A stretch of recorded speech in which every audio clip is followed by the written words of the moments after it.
Hello watch enthusiasts! Now today I'd like to talk about 7 very important watches in the history of military timepieces and military timekeeping. And I've been asked to produce a video of this sort for a while, but I have previously produced various histories of different important pieces throughout the military world. And so in this video I'd like to bring together 7 of the most important pieces, at least in my eyes, which really added to the worlds of aviation, diving, and simple general purpose military watches. And so to start off with, I'd like to begin at the very beginning of military wristwatches, with the First World War. Now, as is very well documented, the First World War went from 1914 to 1918, and proved to be one of the most violent and bloodthirsty of wars the world had ever seen, and in fact was the most severe war that had ever been seen in Europe.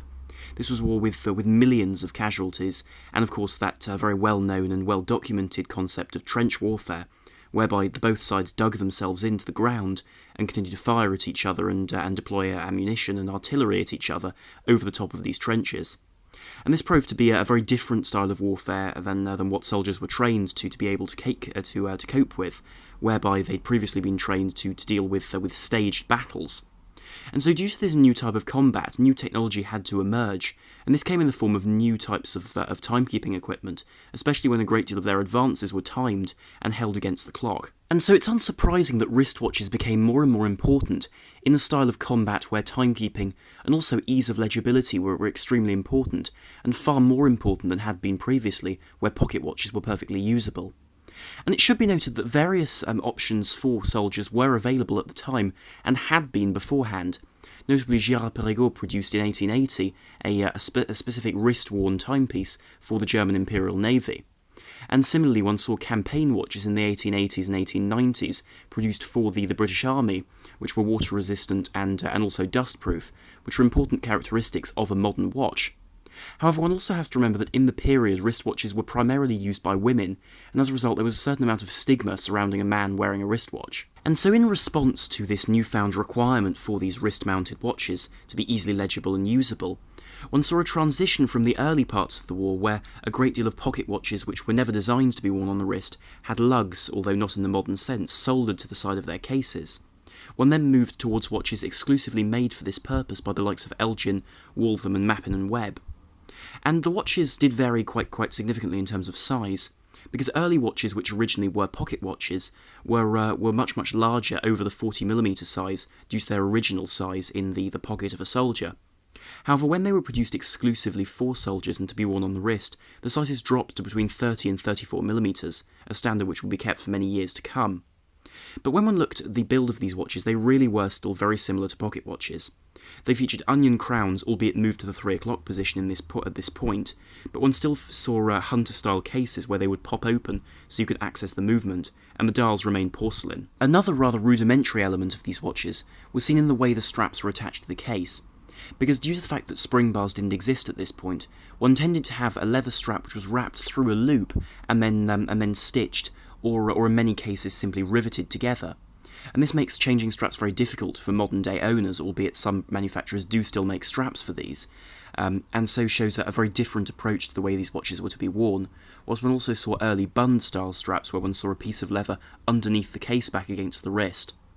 But one detail which really showed the development of these watches towards the future was the change in the way the hands and the dials were treated. Because many of these featured cathedral-style hands, except now due to the discovery of radium in 1898 by Pierre and Marie Curie, they were able to apply this radium compound to the hands and the dial, and this meant they would glow extremely brightly with a blue sort of tone, which would make them extremely legible at night. And historically, the real importance of these watches is seen in the fact that they pioneered what a military wristwatch was meant to do.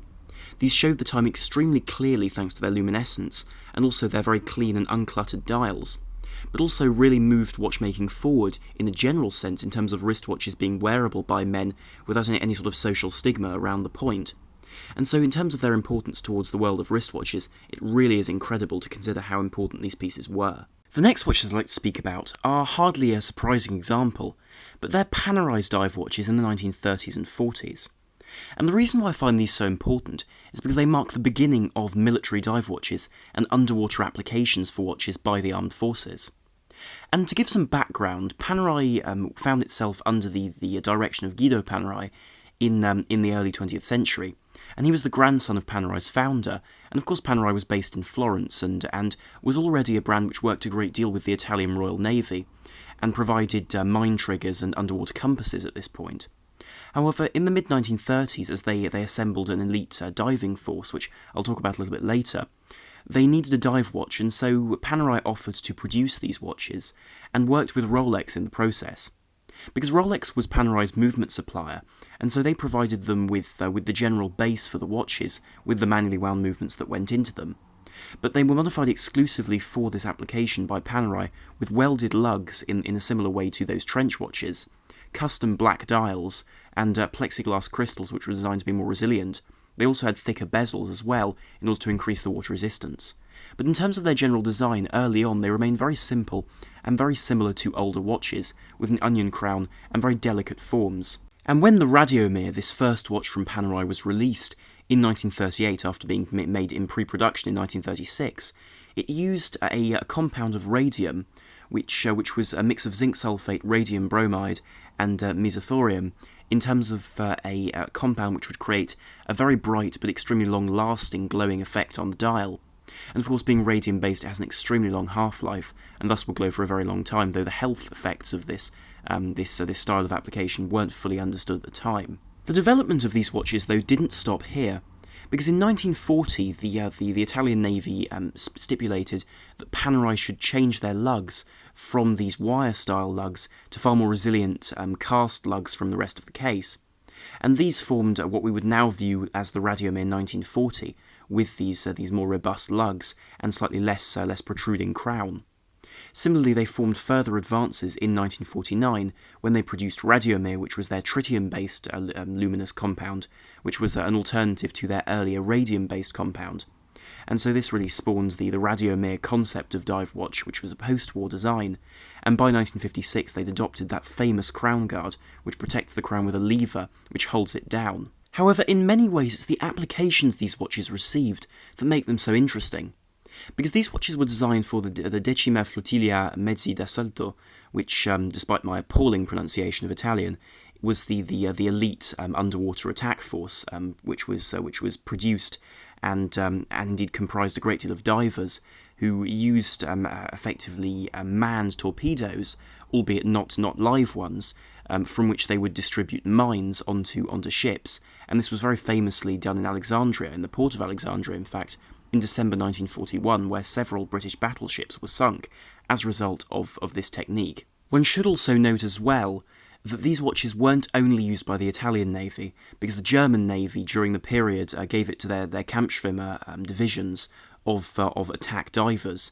And I think this is often a section of the history of these watches which is neglected as a result of the darkness of this period, but it really should be said because it was an important element of the development of these watches in terms of the way they operated and how they were used. However, whilst the world of dive watches was certainly surrounded by Italian work in this period, pilots' watches could be more closely associated with developments in Germany in the 1930s. And of course this is a very dark period and one which was a truly horrendous time for a great many people. But nonetheless, one does have to note the importance of the Flieger watch in this period. Because in 1933, when Adolf Hitler left the League of Nations Disarmament Conference and directed Germany towards further rearmament, and Goering began his 4-year plan to rebuild the Air Force, there was need for a pilot's watch to be able to be provided by the state for their pilots for the sake of timing their flights. Now, in the past, I have produced a video exclusively on this subject, which I would urge you to watch if you are interested in learning more and you'd like to spend some more time on this subject. But the General Commission for these watches came out in 1935, and this was a commission which was based on a variety of different factors in terms of making the watches more resilient and better suited to the cockpit than former and previously designed pilots' watches. And the general concept for these watches was that they would be used by bombers and navigators. And so they came with 2 dial variants, depending upon which purpose the watch was to be worn for, and indeed how the watch was to be used. But the general design of these watches was a 55mm case, making them really quite enormous, with very short lugs, and a design which was truly utilitarian in its build. They also had to feature a manually wound movement with a hacking function. And this was a crucial element because these watches had to be synchronised to each other so as to keep squadrons and the whole of the Air Force essentially synchronised to the second, really. And so these watches had to be very accurate, but also had to have a large central second function in order to be easily legible. Crucially, these watches also illustrated the need for anti-magnetic properties, because what was found with these watches was that if they weren't fitted with these elements in pilots' watches and pilots' applications, they were subjected to enormous amounts of magnetic fields, and this would play havoc really with the movements and with the general accuracy. And so as a result they featured soft iron dials and internal cores to protect the movement from these fields and form a sort of a Faraday cage around them. And similarly, the functions of these watches didn't stop there, because they really were designed to be usable and easy to use by a pilot, bearing in mind the fact that they wouldn't belong to a pilot, but rather would be issued at the start of any mission by the Air Force and then would be returned after the mission. Because these watches featured very large onion crowns to be used with gloves, and also featured a design with a strap, which could be called the predecessor to modern-day NATO straps. Because rather than going between the lugs and then simply buckling together at the bottom of the wrist, one instead saw a single-piece strap. And that's not in a conventional NATO strap style of way, because these watches featured soldered lug bars, so you couldn't actually remove the strap without cutting the strap or re-riveting it. And this was done by effectively wrapping the strap around the lug bar, riveting it, and then having a loop in the strap between two layers into which the buckle sat. And so this meant that even if the buckle broke, the strap would still remain attached around the wrist of the wearer. The most recognisable element about these watches, though, is seen in the dial, because the dial is matte black with very large radium painted indices around its dial, and of course that famous upturned triangle with the two dots at 12 o'clock. The hands were these immense sword hands in blued metal, and with then a large white-painted second hand to be easily read at night. Then you also saw radium paint inside the hands to give them further legibility. But then there were two types of dials. The A dials were in many ways the most simple, with simply the hours running around the edge of the dial and elongated hands. By contrast, the B dials, which were navigational dials, featured a 12-hour graduation around the centre of the dial and then the minutes around the edge, and the hands were corresponding lengths to match their respective markings, which are both clever in terms of their design, but also proved to be a very, very reliable option for high legibility. And 5 brands produced these watches, because IWC was the most elusive of these brands, but still did produce them, and one can see the final product of these watches in the modern-day Big Pilot. But one also saw models from Larco, Stover, Vemper, and Arlang & Zona, which does admittedly seem like a strange choice, but of course back in the day they weren't the modern high horology brand they are today. But the importance of these watches is really in creating the archetype of what we expect from a three-hand pilot's watch today, with a very large dial, highly legible hands, and a very clear and very bold style of font and text on the dial itself.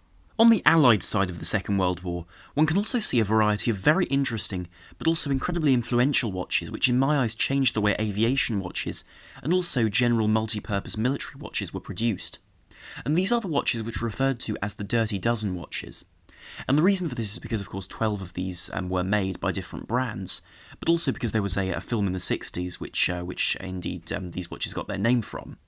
But the general concept of these watches was that at the start of the Second World War, the military of defence required a reliable, accurate, and Swiss-made watch for their troops.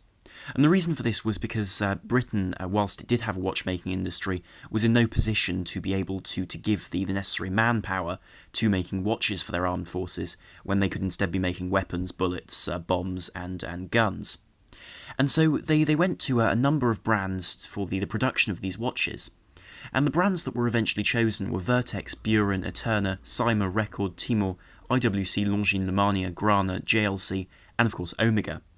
And today these have been found in a variety of different numbers, depending upon the version, with the rarest being the Grana, with only 1,000 made, and the most abundant being the Records and the Omegas with over 25,000 made. Of course, in this position it would have been easy to simply declare the very famous and highly influential pilot's watches produced by Omega under the reference CK2129 and CK2292 as very important military watches of this period.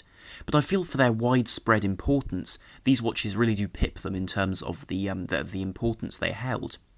And these watches really were the bread and butter of the armed forces. And they came in a variety of different variants, of course, between brands, but the general specifications required a black Arabic numeral dial with luminescent pips around the edge of the dial and on the hands, which incidentally came in a variety of different forms and styles.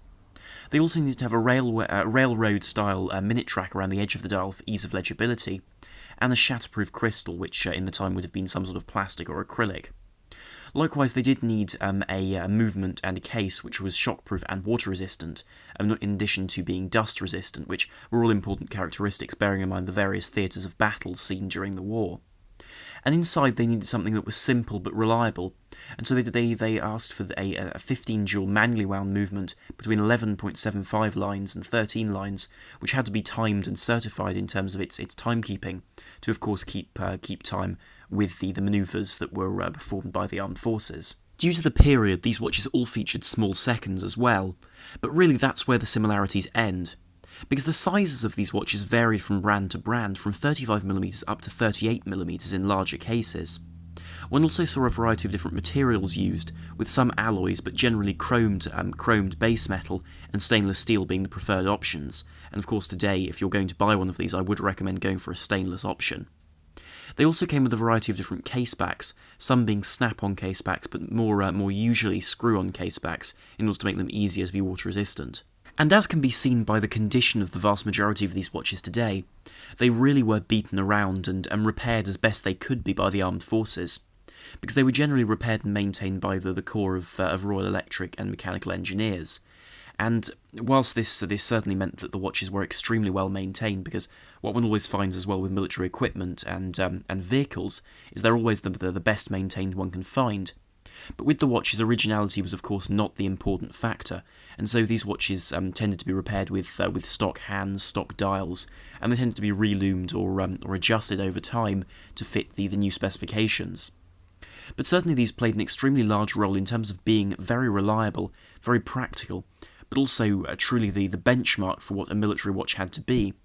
And of course, bearing in mind they were produced for the MOD, they featured the famous broad arrow on the caseback and on the dial in some cases, and formed that high contrast dial which was required by armed forces after the war.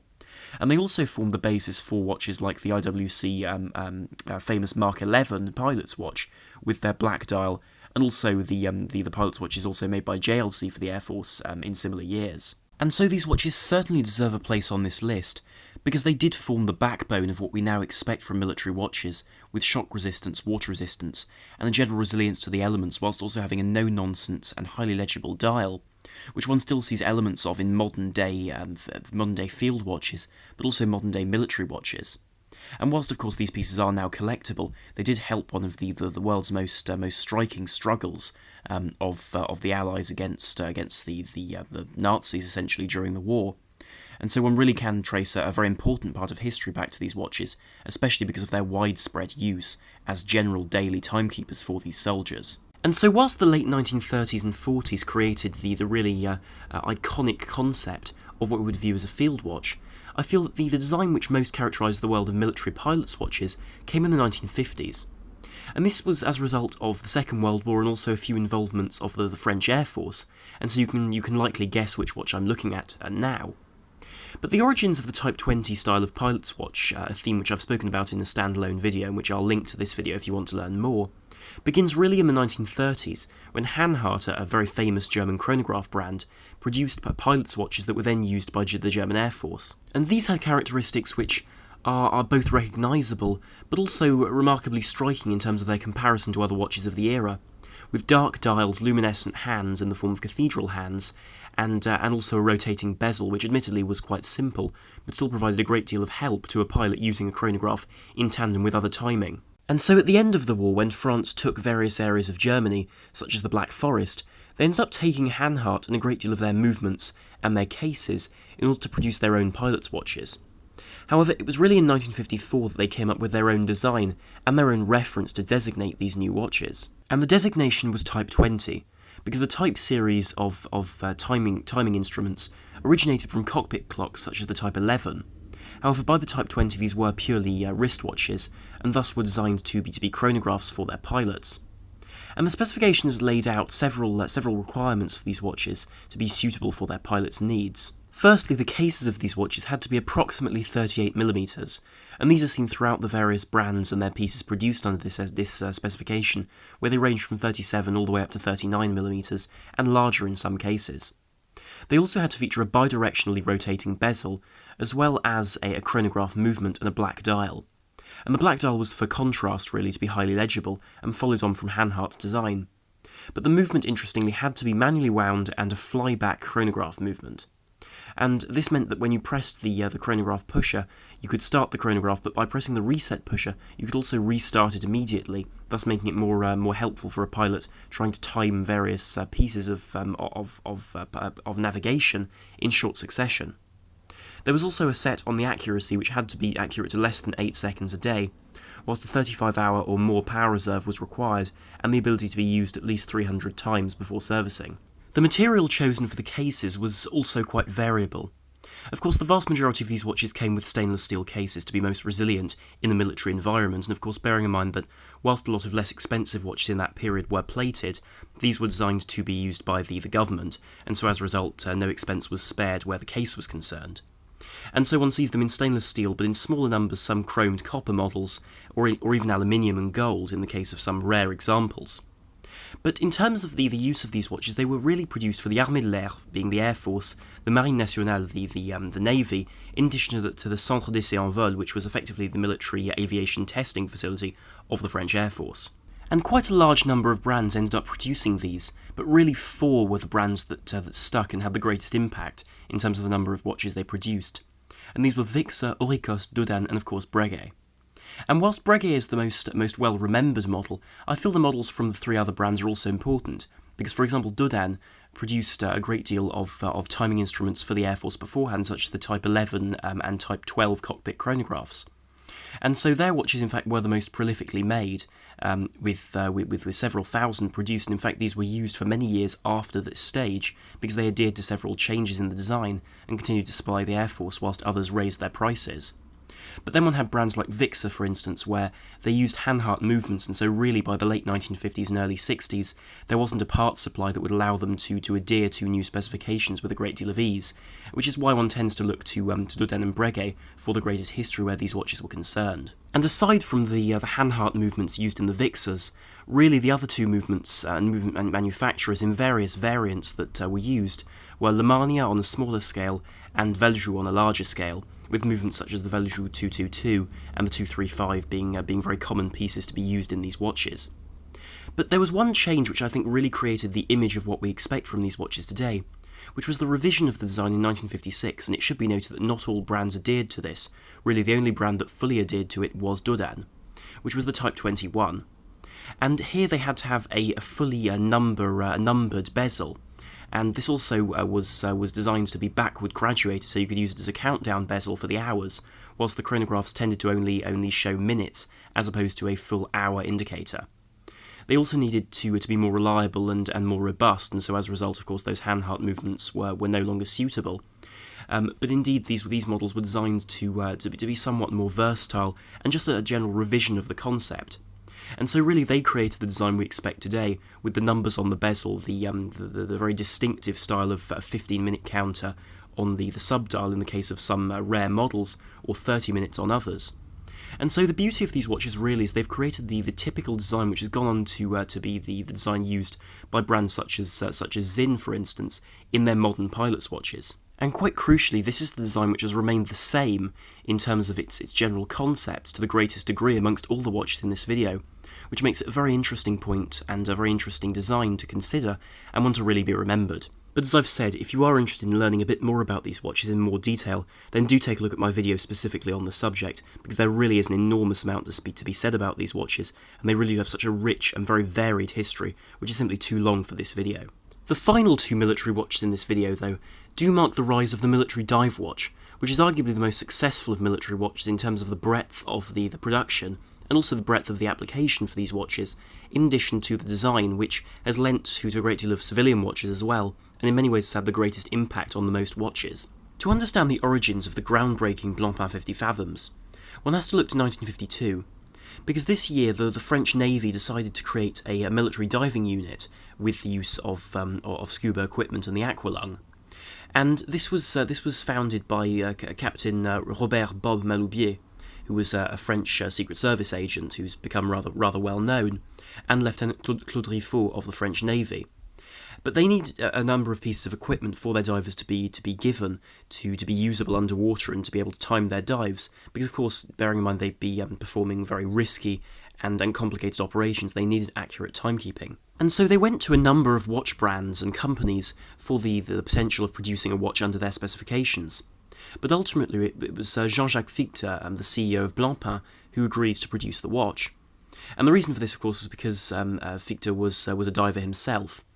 But the specifications really are very similar to what we expect from a modern dive watch, and certainly for a military operation they make a great deal of sense. So the watch needs a black dial, large luminescent numerals and hands, and an outer graduated rotating bezel. And these seem like very standard features, but certainly were groundbreaking for their period, and made the watch an extremely suitable piece to be used underwater. And of course this took a very particular style, but notable features that weren't fitted were screw-down crowns. And the reason for this was because Rolex held the patent for screw-down crowns in the period, and so instead they went for a double O-ring style with a screwed-in case back as well. And the case was quite large at 42mm or so, but of course this was necessary to make the watches legible and usable under military conditions. This watch also set a trend for a function of dive watches that now we expect quite broadly, and this is the use of an automatic movement. And the reason why this was extremely useful in a watch of this type was because it provided a movement which didn't need to be wound via the crown. And so whereas Panerai went for the concept of having 8-day power reserves in order to reduce the amount you had to wind the watch, this really removed the need altogether as long as the watch was accurate, which these watches were. And of course they also had to feature a certain degree of anti-magnetic properties, in addition to the fact that humidity was controlled thanks to the use of humidity indicators on the dials of certain versions.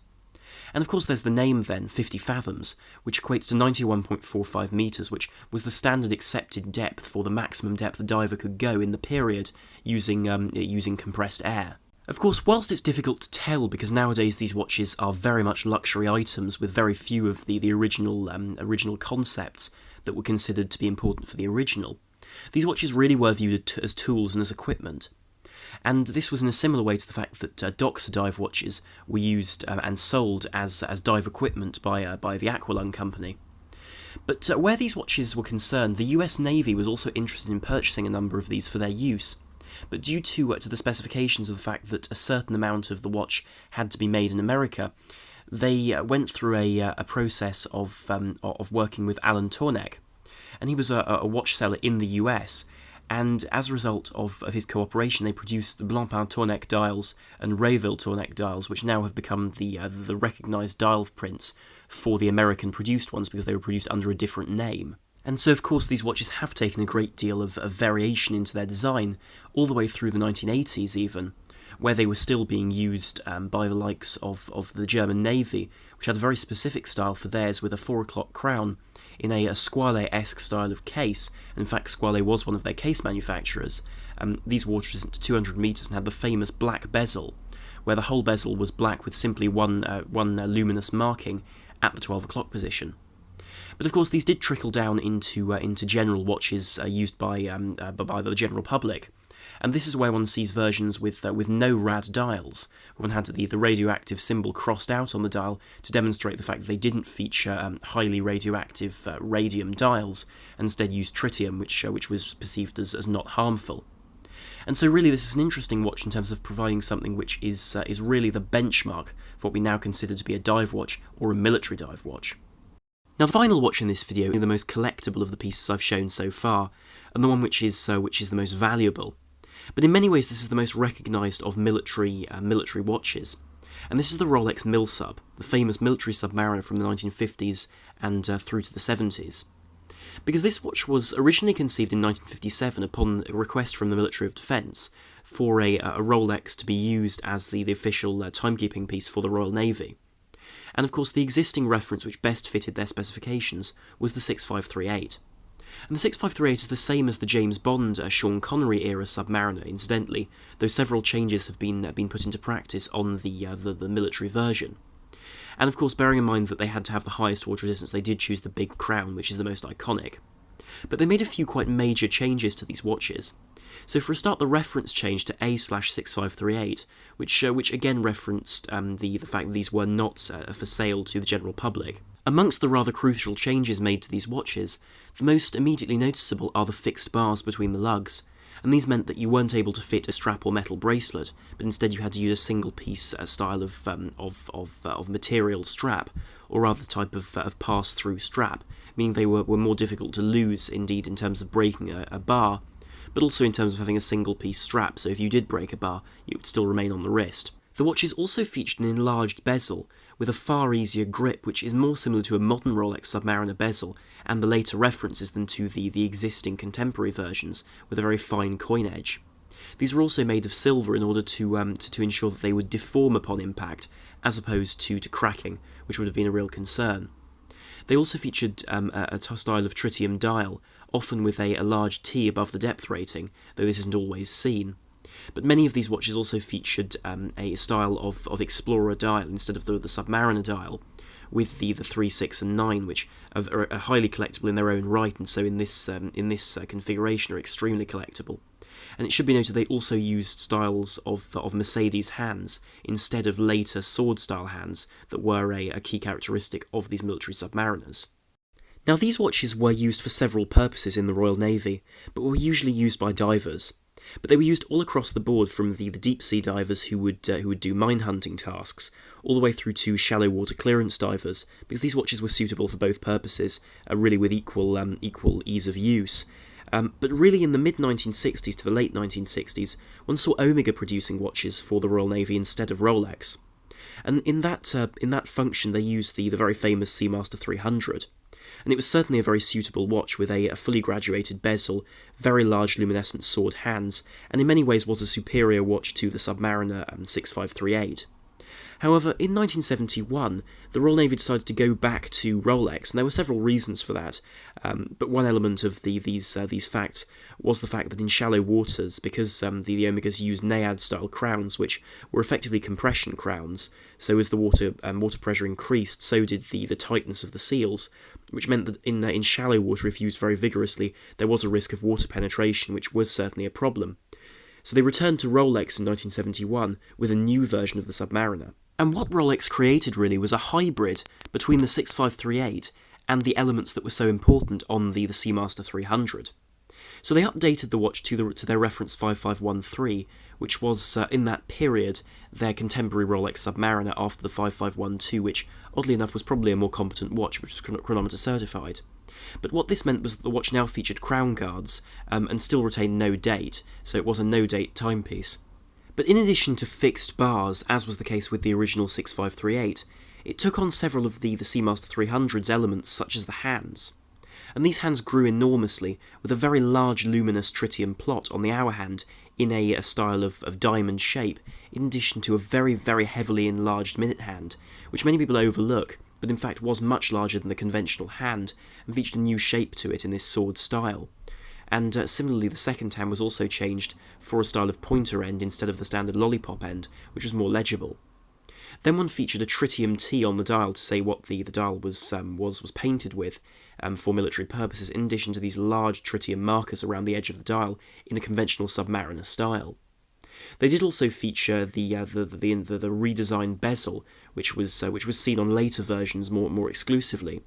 And these bezels featured 60-minute markings all the way around the bezel, instead of the first 15 being graduated and the rest only running in 5-minute increments. And in their years of production, these watches came in 3 versions. The earliest, which quite often is seen with standard Submariner bezels and standard Submariner hands, are the ones which are simply stamped 5513 on the case, whilst later versions, on which more of them are the full mil-spec configuration, have 5513 in the conventional place between the lugs, with 5517 behind the lugs, and then finally there are the 5517s, which all came with the MOD changes, and which are stamped clearly with 5517 in the conventional place between the lugs. And whilst these watches seem very often, in terms of being spoken about and pictures being shown, they reckon only about 180 still exist, making them very rare, very collectible, and extremely important. And so I'll conclude the video here, but do tell me in the comments down below what you thought of the video, and indeed what you think of these watches, and if you have any favourites amongst them. So thank you very much for watching. This is Armand the Watch Guy, out.